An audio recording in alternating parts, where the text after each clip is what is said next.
Hi everybody and welcome back to Kevin's Upfront Opinion today. So I thought I'd take a look at a few of the comments that I've received recently in regards to a video I did which was about Boris Johnson.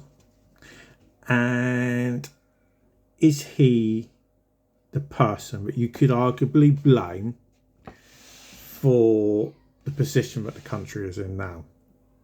Now, I know a lot of people are going to say it's Keir Starmer. Keir Starmer's done such an awful job when you look at immigration, what they did in the budget, all this type of stuff. But the reality, he hasn't even been in office a year. And there's only so much you can actually do. And if you actually take a look at the mess that he inherited, can you actually say it's Keir Starmer's fault? And I'm of the view of no.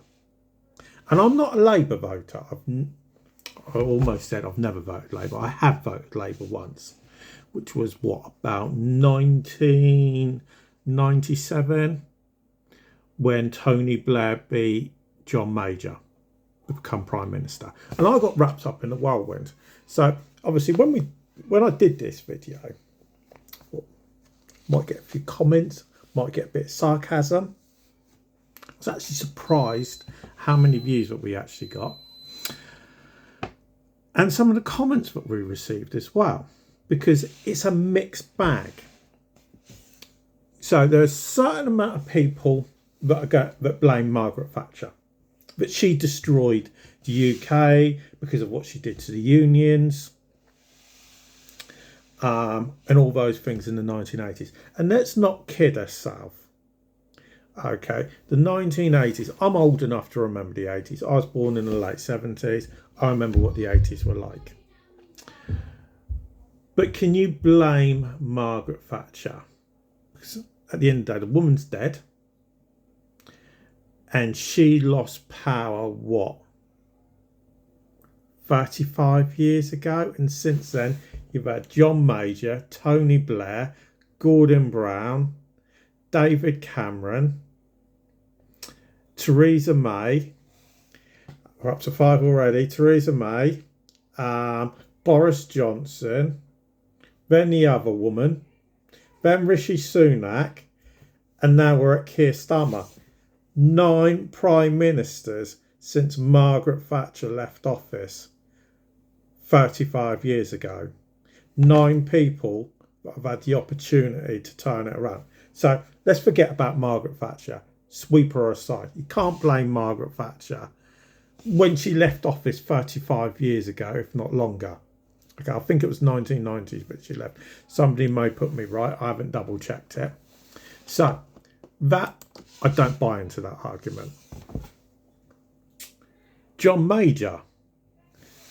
And this is when you start really taking a look at it, because it was John Major that signed up to Maastricht Treaty, which was all about increasing the size of the EU, because at that time the Conservatives, even though they were a split party, and they always have been when it comes to the EU, he signed up to it.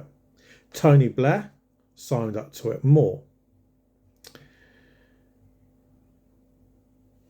And then David Cameron was a gutless coward and walked away. Now, when I look at it, I forget about Theresa May. I don't even want to talk about Theresa May, because I don't actually think that she's at fault. She was a prime minister at the wrong time. I personally think she would have made a great prime minister if it hadn't been for Brexit. And this is why I personally think Boris Johnson is accountable for the country we're in at the moment. Because when I look at the comments, certain people say, yeah, but the big problem is immigration. Under what leader did illegal immigration's numbers get the worst? Under Boris Johnson. Who lied through their teeth during COVID to do with the parties and everything? Boris Johnson.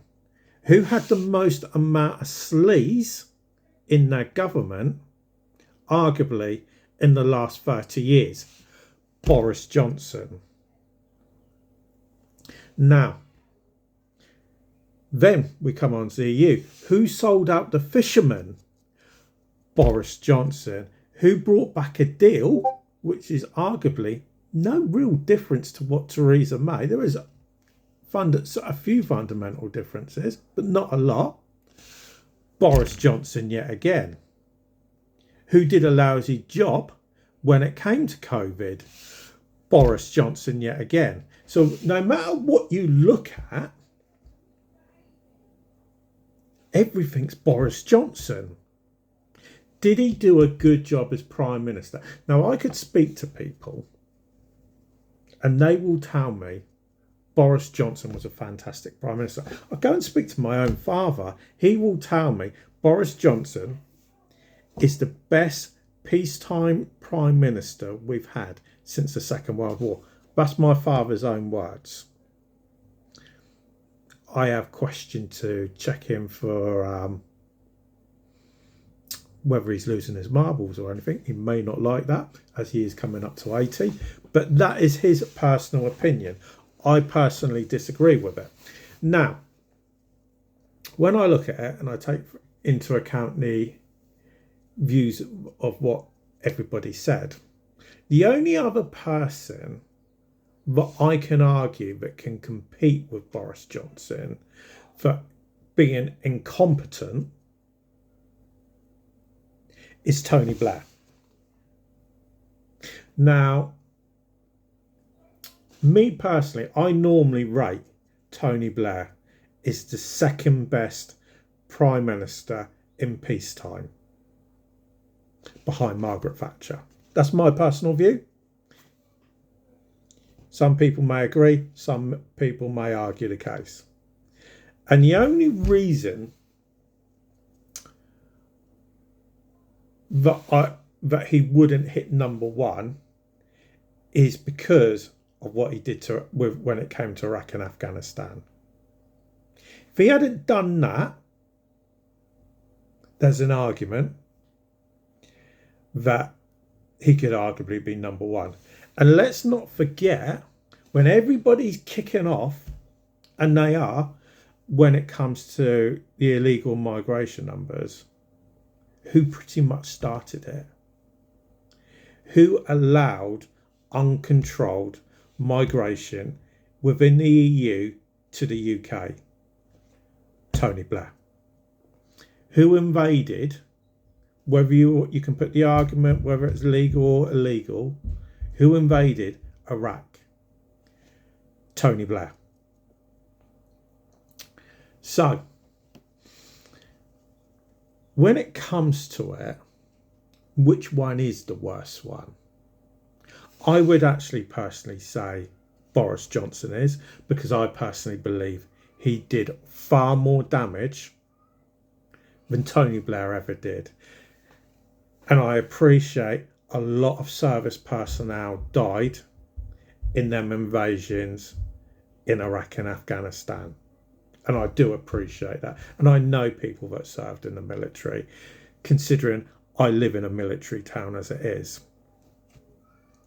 But that doesn't mean that Boris Johnson gets away with it. And unless somebody can actually come up with a realistically and sensible answer, rather than saying, oh, it's just Project Fear and all the good things that Boris Johnson did, name them. There's not a lot that Boris Johnson did in a positive outlook. And I've got no room to talk, because when it came to the vote, I was a member of the Conservative Party at the time. I voted for Boris Johnson.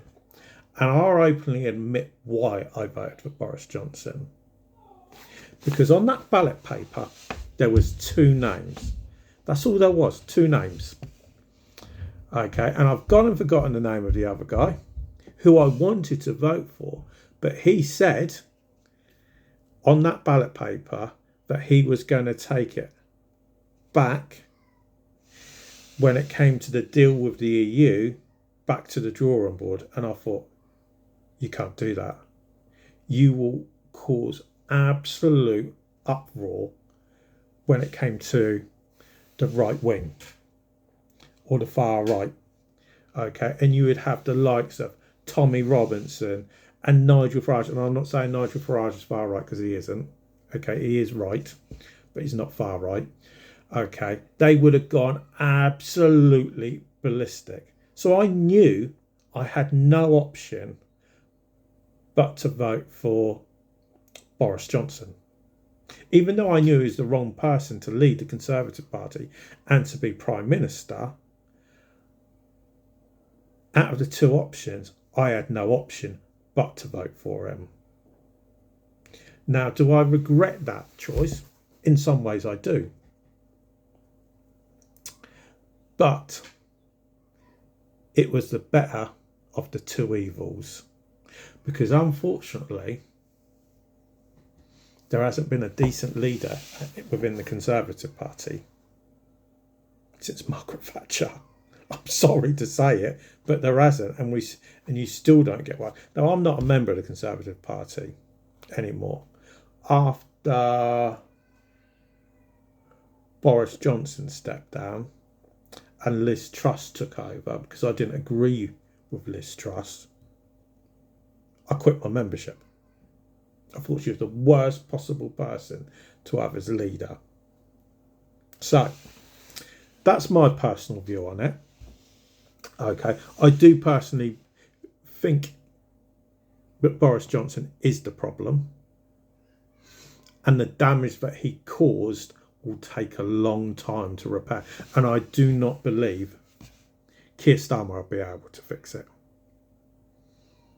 I also don't believe if Nigel Farage won the next election, he would be able to fix it.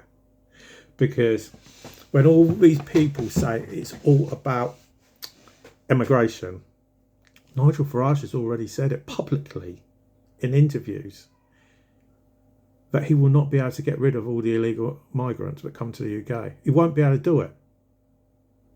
He'll say it when there's lots of people watching, but when he's just with a journalist and a camera, he will openly admit he can't do it.